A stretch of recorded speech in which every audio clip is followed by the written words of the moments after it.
एक बार फोर्ड साहब के पास एक जर्नलिस्ट पहुंचा। तो जर्नलिस्ट ने फोर्ड साहब से कहा कि फोर्ड साहब, आप तो कमाल करते हैं, आप कैसे इतने बड़े व्यक्ति बन गए? आप घड़ी बनाने वाले थे और आप इतने बड़े व्यक्ति बन गए, आज दुनिया के सबसे धनी आदमी हैं। तो उन्होंने कहा कि कुछ नहीं, बस मैं सही समय पर सही निर्णय लेता था, बस हो गई बात खत्म। तो जर्नलिस्ट ने कहा कि फोर्ड साहब, वो तो ठीक है, सही समय पर सही निर्णय, लेकिन ये तो बताइए कि आप सही समय पर सही निर्णय लेते कैसे थे? तो उन्होंने मालूम है क्या कहा? उन्होंने बहुत छोटा सा और प्यारा उत्तर दिया था। उन्होंने कहा था, गलत निर्णयों के आधार पर। सभी बातों को आप अपनी जिंदगी में अप्लाई कर सकते हैं। ये मत सोचिएगा कि अरे ये तो अमिताभ बच्चन की बात है, ये तो कृष्ण की बात है, ये तो अर्जुन की बात है। नहीं नहीं, जिंदगी में घटनाएं सबकी छोटी बड़ी इसी तरह की घटती हैं। घटनाओं का पैटर्न, घटनाओं की जो बुनावट होती है, वो लगभग लगभग एक से ही होती है। जिन घटनाओं के बहुत बड़े इम्पैक्ट पड़ जाते हैं वो इतिहास के हिस्से बन जाते हैं, जिनके इम्पैक्ट नहीं होते हैं वो हमारी अपनी जिंदगियों के साथ खत्म हो जाते हैं। दोस्तों नमस्कार। आज मैं आप सबसे एक बहुत ही नए लेकिन बहुत ही इम्पोर्टेंट टॉपिक पर बात करने जा रहा हूं, और वो टॉपिक है कि हमें अपनी ज़िंदगी में निर्णय कैसे लेने चाहिए। आप कभी इत्मीनान से बैठिए और थोड़ी देर सोच करके देखिए कि अभी जो कुछ भी, हम सभी जो कुछ भी अभी हैं वो किस वजह से है। ठीक है, हमारे दिमाग में बहुत सारी बातें आती, हमारी परिस्थितियाँ ऐसी थी और हम इस वजह से हैं, हम इतना पढ़ लिए तो हम इस वजह से हैं, ये तो है ही। लेकिन इसके मूल में क्या है? आप पाएंगे कि इसके केंद्र में है, इसके सेंटर में है हमारे द्वारा लिए गए निर्णय। आपने जैसे निर्णय लिए हैं, उन सारे के सारे निर्णयों को अगर आप इकट्ठा कर दें तो पता लगेगा कि आप जो कुछ भी अभी हैं वे निर्णयों के कारण हैं। आप मुझे बताइए कि क्या आप कोई भी काम बिना निर्णय के कर सकते हैं? इस पर विचार कीजिएगा। आप मेरी बात सुन कर के और भूल मत जाइए या यूं ही विश्वास मत कीजिए। आप इस पर प्रैक्टिकल कीजिए कि आप कोई भी छोटा सा काम करते हैं, उससे पहले आप निर्णय लेते हैं कि मुझे ये काम करना है या नहीं करना है, और यदि करना है तो कैसे करना है। आप मेरा ये वीडियो देख रहे हैं, इस वीडियो को देखने के बारे में आपने पहले निर्णय लिया है, और आप इसे कितनी देर तक देखेंगे इसके बारे में भी आप कोई ना कोई निर्णय लेंगे। तो सच पूछिए दोस्तों, तो हम अपनी ज़िंदगी के हर क्षण पे कोई ना कोई निर्णय लेते रहते हैं, और उस निर्णय के अकॉर्डिंगली हम काम करते हैं, और जैसा काम करते हैं वैसी हमारी ज़िंदगियाँ बनती हैं। आप कल्पना कर सकते हैं कि हमारे जो निर्णय होते हैं वो कितने इम्पोर्टेंट होते हैं। लेकिन सवाल ये उठता है कि क्या सच में हम ये जानते हैं कि निर्णय लिए कैसे जाने चाहिए? देखिए, होता यह है कि जो छोटे-छोटे निर्णय होते हैं हम लेते हैं, भूल जाते हैं, लेकिन प्रकृति नहीं भूलती, हमारा दिमाग नहीं भूलता, हमारा शरीर नहीं भूलता। वो हमारे अंदर मौजूद रहते हैं, और जैसे कण-कण से, एक छोटे-छोटे एटम से पदार्थ बन जाता है, मेटल बन जाता है, स्टोन बन जाता है, ठीक उसी तरह से उन छोटे-छोटे जो हमारे डिसीजंस होते हैं, उनका भी रोल हमारी लाइफ में होता है। हाँ, ये बात अलग है कि जो बड़े-बड़े डिसीजंस होते हैं वो हमें याद रहते हैं, क्योंकि उनका हमारे जीवन पर बहुत ज़बरदस्त रूप से इम्पैक्ट होता है, वो विज़िबल होते हैं। लेकिन जो छोटे-छोटे निर्णय होते हैं वो इनविज़िबल होते हैं, लेकिन किसी भी मायने में उनका रोल छोटा नहीं होता। दोस्तों, इसीलिए मुझे लगा कि नहीं, निर्णय पर कुछ न कुछ बात तो की जानी चाहिए। तो मैं यहाँ आपसे बात करने जा रहा हूँ कि इनफैक्ट निर्णय लिए कैसे जाने चाहिए। देखिए, जो हम निर्णय लेते हैं वो हम कॉन्शियस लेवल पे लेते हैं। अब हमको तो यही लगता है नहीं कि हम बहुत सोच समझ कर निर्णय ले रहे हैं, लेकिन सच पूछे तो जो हम सोच समझ कर निर्णय लेते हैं उसकी डोर कहीं और होती है। आपने उड़ते हुए पतंग को देखा है, पतंग आकाश में लहरा रही है, पतली सी डोर है, हो सकता है दूर से देखने वाले को वो डोर दिखाई न दे, लेकिन वो डोर होती है, और वो डोर किसी के हाथ में होती है, और जिसके हाथ में पतंग की डोर होती है उस हिसाब से वो पतंग को उड़ाता रहता है। तो सवाल ये है कि हम जो निर्णय लेते हैं वो निर्णय लिवा कौन रहा है? ठीक है, ले तो हम रहे हैं, लेकिन लिवाने वाला कौन है? फ्रेंड्स, सच पूछिए तो जो सबसे इंपॉर्टेंट जो डिसीजंस होते हैं उसे लिवाने का काम हमारा सबकॉन्शियस माइंड करता है। सबकॉन्शियस माइंड क्या होता है इसके बारे में मैं बताने नहीं जा रहा हूं, मैं एक आपको छोटा सा उदाहरण दूंगा, इस पर आप विचार कीजिएगा। आपको मालूम है कि अमिताभ बच्चन साहब एक दौर में बहुत बुरी स्थिति में पहुंच गए थे, दुनिया भर का कर्जा था, काम उन्हें मिलता नहीं था, डिप्रेशन में आ गए थे, तबीयत उनकी बहुत खराब रहती थी। अब क्या करें? तो उन्होंने सोचा कि अब फिल्मों में काम करना चाहिए, तो वो यश चोपड़ा साहब के पास गए और उन्होंने यश चोपड़ा साहब से कहा कि चोपड़ा साहब, मैं फिल्मों में फिर से काम करना चाहता हूँ। तो यश चोपड़ा साहब ने कहा कि देखो अमिताभ, मैं फ़िल्में तो नहीं बना रहा हूँ अभी, हाँ मेरा बेटा ज़रूर फ़िल्म बना रहा है, लेकिन मैं एक बात बताऊँ कि वो तुमको पैसे नहीं दे सकेगा। तो जानते हैं कि अमिताभ बच्चन ने क्या उत्तर दिया? अमिताभ बच्चन साहब ने जवाब दिया कि चोपड़ा साहब, मैं काम मांगने आया हूँ, पैसे नहीं। अमिताभ बच्चन गए, आदित्य चोपड़ा के पास गए और उन्होंने फ़िल्म में काम किया। उस फ़िल्म का नाम था मोहब्बतें और उस फ़िल्म से अमिताभ बच्चन की एक नई पारी की शुरुआत हुई और आज जो अमिताभ बच्चन हमारे सामने हैं, वो उसी पारी की देन है। सोच करके देखिए कि उनको पैसे की ज़रूरत थी, बहुत बुरे दौर से गुज़र रहे थे, कर्ज़े से दबे हुए थे। तो ये जो उत्तर उनके अंदर से निकला है, ये किसने दिलाया है? ये निर्णय था। अगर उसमें थोड़ी-सी भी देरी कर देते, तो उत्तर का जो प्रभाव होता है, जो इफ़ेक्टिविटी होती है आपके आंसर के रिप्लाई की, वो कमज़ोर पड़ जाती है। सबकॉन्शियस माइंड, इस पर थोड़ा-सा विचार कीजिएगा। अब मैं आपको 4 वे इम्पोर्टेंट पॉइंट्स बता रहा हूँ, जिन पर हमें काम करना चाहिए यदि हम अपने डिसीजंस को बहुत सॉलिड बनाना चाह रहे हैं और ख़ासकर जिसके माध्यम से, जिन डिसीजंस के माध्यम से हम जीवन में सक्सेस होना चाह रहे हैं, अचीव करना चाह रहे हैं और एक बेहतर ज़िंदगी जीना चाह रहे हैं। इसमें जो सबसे इम्पोर्टेंट बात जो मुझे लगती है, वो लगती है कि लाइफ का आपका जो पर्पस है, जो उद्देश्य है, वो बिल्कुल क्लियर होना चाहिए कि अल्टीमेटली आप ज़िंदगी से चाहते क्या हैं। ये बहुत क्लियर होना चाहिए। देखिए, ज़िंदगी से हम बहुत सी चीज़ें चाहते हैं, पैसा भी चाहते हैं, शोहरत भी चाहते हैं, सुरक्षा भी चाहते हैं, इज़्ज़त भी पता नहीं क्या-क्या चाहते हैं, दुनिया भर की चीज़ें चाहते हैं। लेकिन केवल चाहने से बात नहीं होगी, इसमें से सोचिए कि आप इन फैक्ट चाहते क्या हैं? अगर इन चारों में से कोई एक चुनना पड़े, तो वो कौन-सी बात होगी?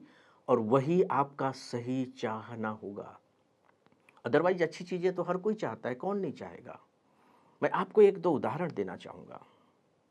नेल्सन मंडेला साहब को आप जानते हैं, जिन्होंने दक्षिण अफ्रीका को आज़ादी दिलाई और मेरा ये सौभाग्य है कि मुझे उनसे बातचीत करने का मौका मिला है। जी हाँ, 1996 में वो जब भारत आए थे जवाहरलाल नेहरू अवार्ड लेने के लिए, मैं उस समय राष्ट्रपति जी के प्राइवेट सेक्रेटरी के रूप में काम कर रहा था, तो मैंने उनसे बातचीत की है।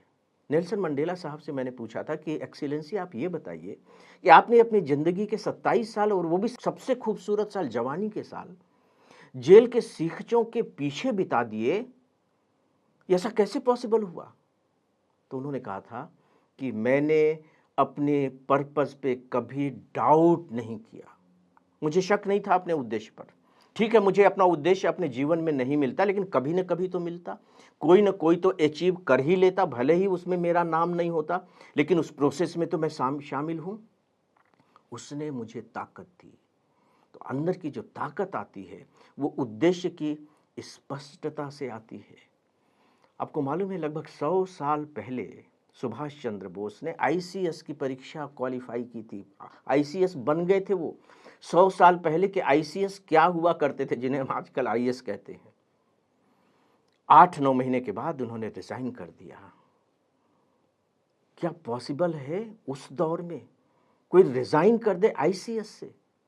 क्योंकि उनके दिमाग में उनका उद्देश्य बिल्कुल स्पष्ट था कि मुझे देश की आज़ादी के लिए काम करना है और अगर मैं आईसीएस बन जाऊंगा तो आज़ादी के लिए नहीं है, आज़ादी को कुचलने के लिए मुझे काम करना पड़ेगा, जो मेरा मकसद नहीं है। तो जब हमारा उद्देश्य स्पष्ट होता है तो निर्णय लेने में कोई प्रॉब्लम नहीं होती।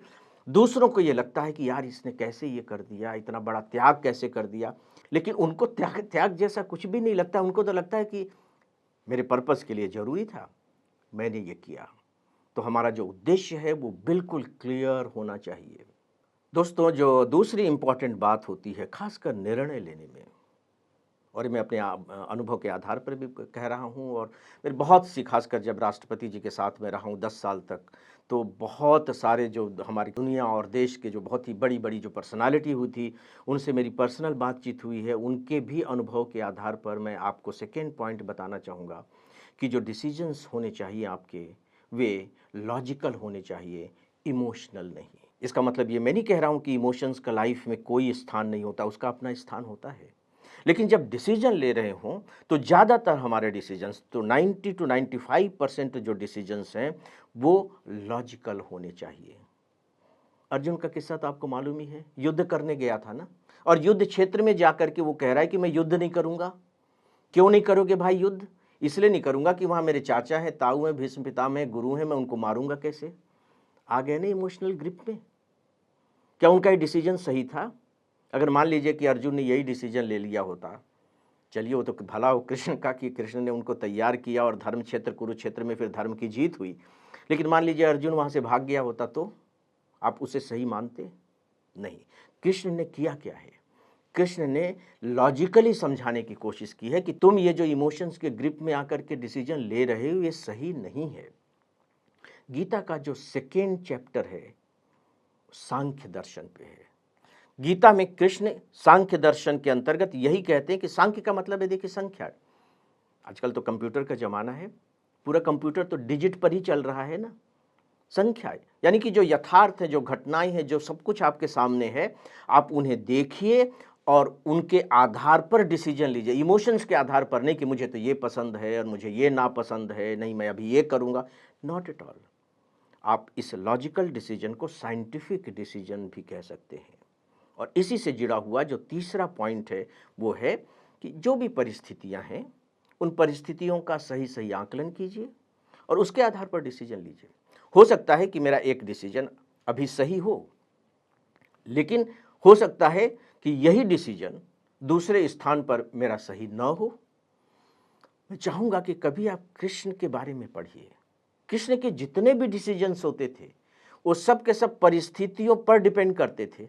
आपको मालूम है कि उन्होंने कंस को मारा और पता नहीं कितने असुरों को मारा जिन्हें कंस कृष्ण को मारने के लिए भेजते रहते थे। कालिया नाग का दमन किया कृष्ण ने।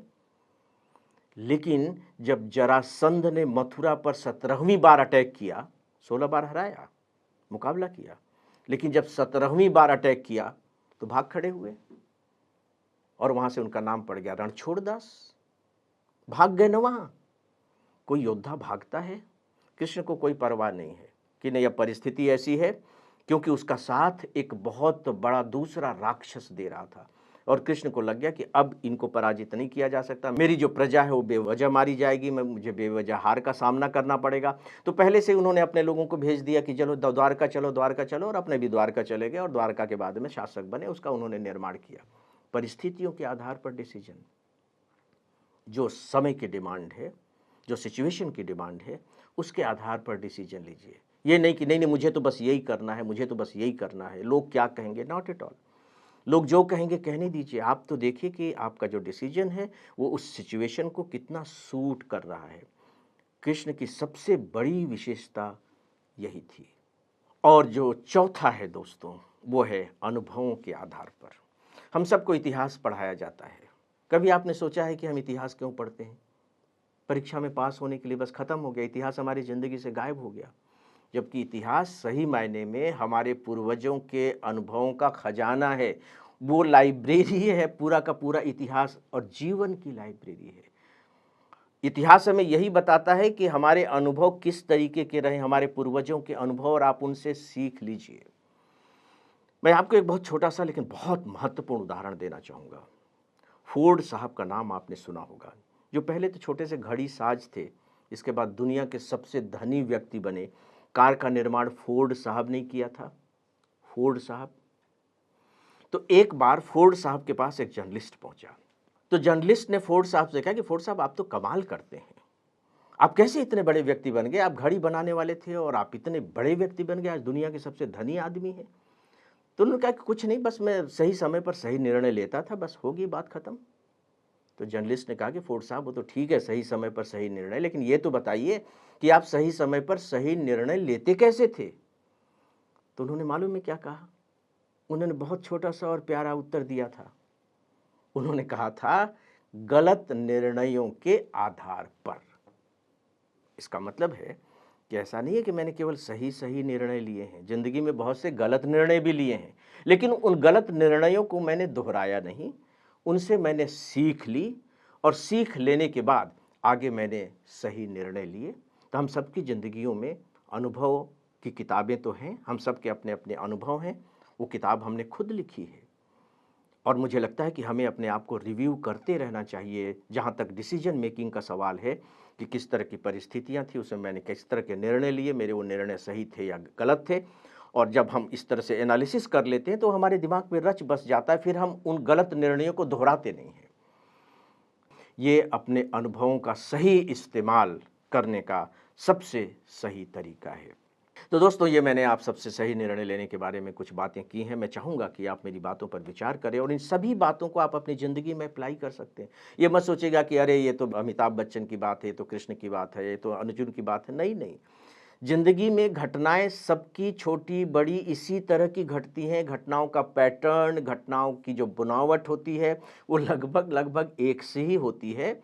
जिन घटनाओं के बहुत बड़े इम्पैक्ट पड़ जाते हैं, वो इतिहास के हिस्से बन जाते हैं। जिनके इम्पैक्ट नहीं होते हैं, वो हमारी अपनी ज़िंदगियों के साथ ख़त्म हो जाते हैं। लेकिन घटनाएँ तो सभी की ज़िंदगियों में लगभग कमोबेश एक जैसी ही घटती हैं। इसलिए मैं चाहूँगा कि आप सब अपनी-अपनी ज़िंदगी की घटनाओं को रिव्यू करें, ताकि आगे बेहतर से बेहतर निर्णय ले सकें। तो इस विषय पर बस मुझे थोड़ी-सी यही बात आप सबसे करनी थी। अब आप सबसे इजाज़त चाहूँगा। नमस्कार।